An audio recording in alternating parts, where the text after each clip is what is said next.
General गुलाम मुस्तफ़ा, आपकी बात अधूरी छोड़ी थी। थोड़ा सा मैं आपको इकॉनमी की सूरत हाल पे भी साथ ले जाऊँ।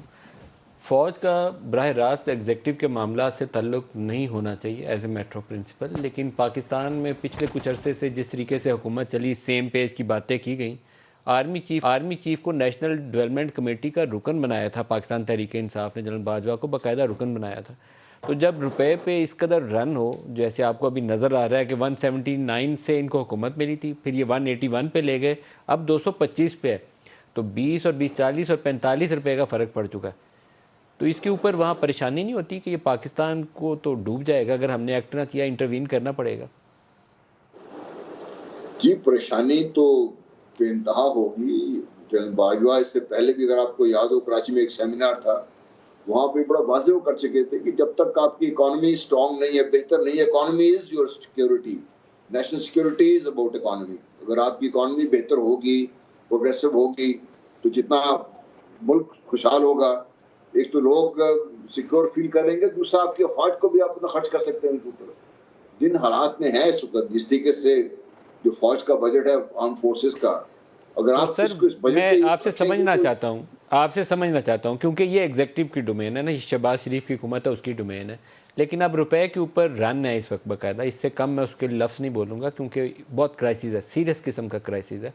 तो वहाँ क्या थॉट प्रोसेस है और किस तरीके से फ़ौज आके मदद कर सकती है? टेक ओवर सोल्यूशन नहीं होते। बहुत से लोग कल मेरे प्रोग्राम में कह रहे थे कि माशाल्लाह लग जाएगा, 77 वाली सूरत हाल हो जाएगी। वो तबाही का रास्ता है। मैं ऑन एयर कहता हूँ, आपकी ज़बानी भी सुनना चाहता हूँ। टेक ओवर तबाही का रास्ता है कि पाकिस्तान बचाने का रास्ता है? नहीं जी, टेक ओवर तो मेरा ख़्याल है इससे बड़ी हमाकत और को हो सकती नहीं है। टेक ओवर करें, अब क्यों टेक ओवर करें आप?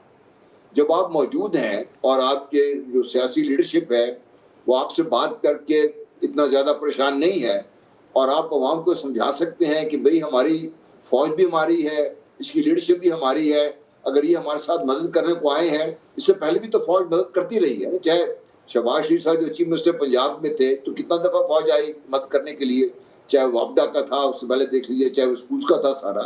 तो फ़ौज का अपने मुल्क में अपने लोगों की मदद के लिए आना कोई अचंभा क्यों है हमारे लिए? हम इस हद तक तो फ़ौज को बिल्कुल मेरा ख़्याल है कि हमें इनको ऑन बोर्ड लेना चाहिए और जिस तरीके से मदद कर सकती है। देखिए, फ़ौज ने ऑलरेडी अपना बजट काफ़ी सुकेड़ लिया। वो एक तो नंबर 1 जो फ़ौज कर सकती है, वो कर दिया उसने। बेयर मिनिमम इस वक़्त सर्वाइवल बजट पे है पाकिस्तान की फ़ौज जो है। ये ठीक नहीं है पाकिस्तान की सिक्योरिटी के लिए। दूसरा, पाकिस्तान में जहाँ-जहाँ भी आप देखिए, अब आप डिप्लोमेसी भी प्योरली वो जो पहले हमारे था कि डिप्लोमेट्स जाके करते थे, मिलिट्री डिप्लोमेसी भी आपकी ओवरऑल डिप्लोमेसी का हिस्सा बन गई हुई है। जनरल बाजवा से पहले भी कई दफ़ा जाके मुख्तलिफ ममालिक से हमारे लिए हमारे हुकूमतों के लिए आसानियाँ करने की कोशिश करते रहे हैं। अब भी उनसे बातचीत उनसे हो जो सकती है। पीटीआई को इमरान खान के दौरे हुकूमत में इब्तदाई दिनों में बहुत मुश्किलात थी, उस वक्त भी पाकिस्तान की सूरत हाल बहुत ख़राब थी, तो उस वक्त भी जो सऊदी अरब से, यूएई से, कतर से $10 अरब का चाइना से मिला के पैकेज था, उसमें भी उस वक्त आर्मी ने रोल अदा किया था।